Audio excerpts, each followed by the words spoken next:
Bienvenue au Nautique de Paris 2014, porte de Versailles. Et nous avons aujourd'hui à mes côtés Jean-François de Prémorel, qui est directeur de la création de la marque Prestige. Prestige, une marque phare du motonautisme, des bateaux impressionnants. Jean-François de Prémorel, déjà, quelle est l'originalité de cette marque? Il faut d'abord savoir que Prestige est né de Jeannot, en gardant toute l'ADN de la marque Jeannot, c'est-à-dire faire des bateaux solides, faire des bateaux marins et faire des bateaux innovants. Mais nous avons décidé il y a 5 ans que l'avenir de Prestige passait par son indépendance, par l'ambition qu'on avait de créer une marque mondiale capable de se battre avec les leaders mondiaux, de toujours garder les qualités marines que nous considérons comme très importantes dans une vedette, mais associer beaucoup d'innovation, surtout à l'intérieur. On a l'habitude de dire « venez voir une Prestige, vous allez être surpris à l'intérieur ». Et nous collaborons depuis le début avec le cabinet Garoni, Vittorio Garoni qui est là d'ailleurs, qui est un très grand talent. On dirait que c'est un sorcier des espaces et qui arrive à créer des choses nouvelles qui ont fait depuis le début le grand succès de Prestige. Donc je parlerai de qualité marine, originalité et une ambition énorme et une passion de créer. Alors soyons concrets Jean-François, pratiquement sur ce bateau par exemple et sur les autres, qu'est-ce qui fait la spécificité de Prestige? On arrivera toujours à prendre des systèmes de motorisation les plus modernes. Donc on a été les premiers à croire dans les pods de Volvo en particulier. Donc ce bateau-là est équipé des IPS Volvo qui vont donner une facilité de manœuvre à ce bateau qui fait qu'un large public peut aisément, en équipage réduit et dans toutes les conditions, naviguer sur le bateau.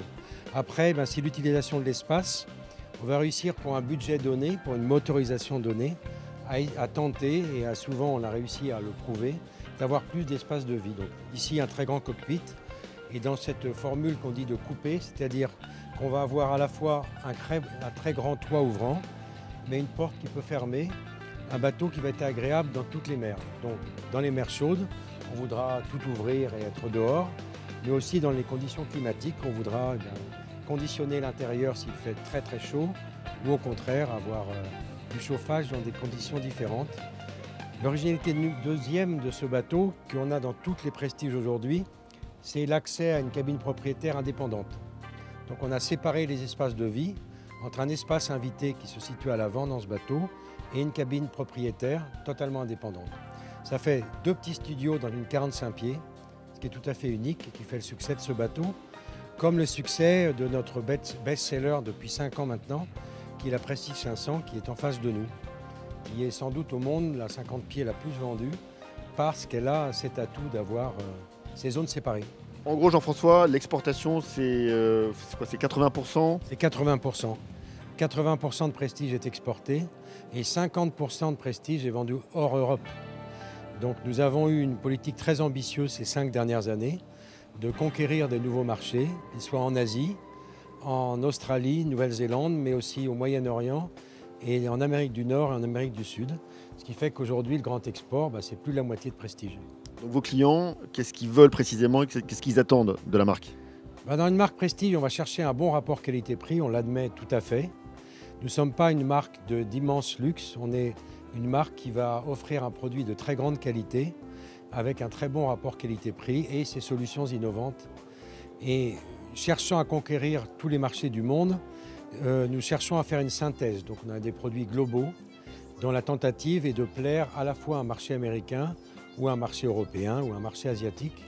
Mais ce qu'on constate, c'est qu'il y a un rapprochement des marchés et qu'on a essayé de faire cette synthèse et qu'a priori aujourd'hui, on arrive à satisfaire tous les marchés du monde. Donc les chantiers français dans le motonautisme sont à la conquête du monde? Bien sûr, le groupe Beneteau en particulier est à la conquête, puisque le groupe Beneteau avec les marques Beneteau, Jeannot en voile, Lagoon en catamaran, et tout le monde le sait, largement leader dans le monde de la voile mondiale. Mais le moteur, ça restait une nouvelle frontière qu'il fallait conquérir. Donc Un énorme investissement a été lancé dans les années 2000, a été amplifié depuis 2010 et nous avons une phase de globalisation et avec l'ambition d'un jour avoir peut-être la même position de leadership en moteur qu'on a aujourd'hui en voile. Merci beaucoup Jean-François de Prémorel. C'est un plaisir.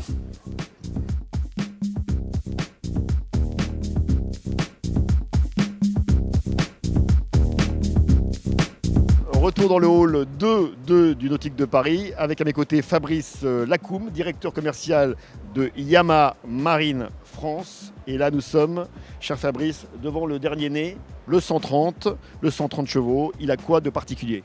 Alors effectivement, nous sommes devant ce tout nouveau moteur que nous avons eu la chance de découvrir pour une première mondiale ce midi, présenté par monsieur Kimura-san, qui est le numéro 2 de Yamaha Motor Corporation, qui a fait le déplacement en France spécialement pour présenter ce tout nouveau produit, le dernier né de la gamme 4 temps Yamaha, qui vient combler l'écart entre le 115 chevaux et le 150 chevaux que nous avions dans la gamme à ce jour. Qu'est-ce qu'il a d'innovant ? Alors l'intérêt de ce moteur, c'est son rapport poids-puissance, puisque c'est sur la base et la cylindrée du tout nouveau 115 chevaux que nous avons présenté il y a un an. Donc un poids léger, un moteur extrêmement compact, avec maintenant une puissance développée à 130 chevaux et non plus 115 chevaux. D'accord, alors on reste toujours sur une dimension écologique maximale, hein. Vous êtes au top. Yamaha, depuis toujours, a effectivement cherché à respecter les normes de mise sur le marché, mais également à les devancer au maximum. Et effectivement, ces moteurs-là, toute nouvelle génération de 4 temps, respectent toutes les normes d'émissions, émissions sonores, émissions gazeuses, et est en parfaite cohérence avec l'écologie. Alors on peut toujours équiper tout type de bateau, semi-rigide, coque dure.